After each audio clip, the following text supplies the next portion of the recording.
ठीक है सब से अंसुल। तो जैसे कि आप लोगों को पता है कि अभी थर्ड अटैम्प्ट में हमारा 20 जुलाई को दूसरे शिफ्ट में पेपर हुआ। 22 जुलाई को हमारा फर्स्ट शिफ्ट में पेपर नहीं था, सेकंड शिफ्ट में पेपर हुआ। तो तीनों पेपर को अगर एनालाइज करा जाए तो क्या एक्सपेक्ट कर सकते हैं हम 25 जुलाई को फर्स्ट शिफ्ट में या सेकेंड शिफ्ट में। तो देखिए या रिमेनिंग 27 को भी हम क्या एक्सपेक्ट कर सकते हैं, किन चीज़ों का ध्यान रखा जाए अगले कुछ दिनों में, है ना। कुछ दिनों क्या 2 दिन आपका 25 के लिए है, लेकिन 27 के लिए आपका 3 से 4 दिन है।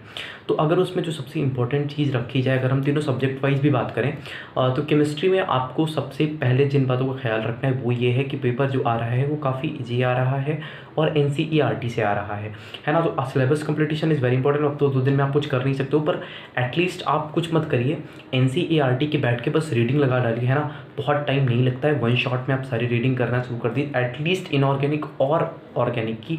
तो आप कंप्लीटली रीडिंग लगा डालिए। ऑर्गेनिक में अगर आपसे सारी चीज़ें नहीं पढ़ी जा रही हैं तो आप पीछे वाले कुछ चीज़ों को ध्यान दे सकते हैं।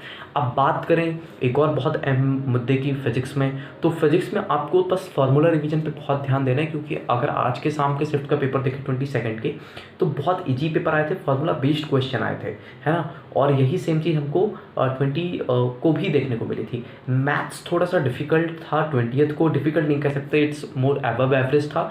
और दोनों ही शिफ्टों में फर्स्ट शिफ्ट वॉज थोड़ा ज़्यादा ट्रिकी था, सेकंड शिफ्ट वॉज ओके है ना। तो मैथ्स थोड़ा आ रहा है, पर आज भी मैथ्स बहुत टफ नहीं था। लोग बोल रहे कैलकुलेटिव था, लेकिन आज टफ नहीं था। पहले दिन कैलकुलेटिव और टफ दोनों था।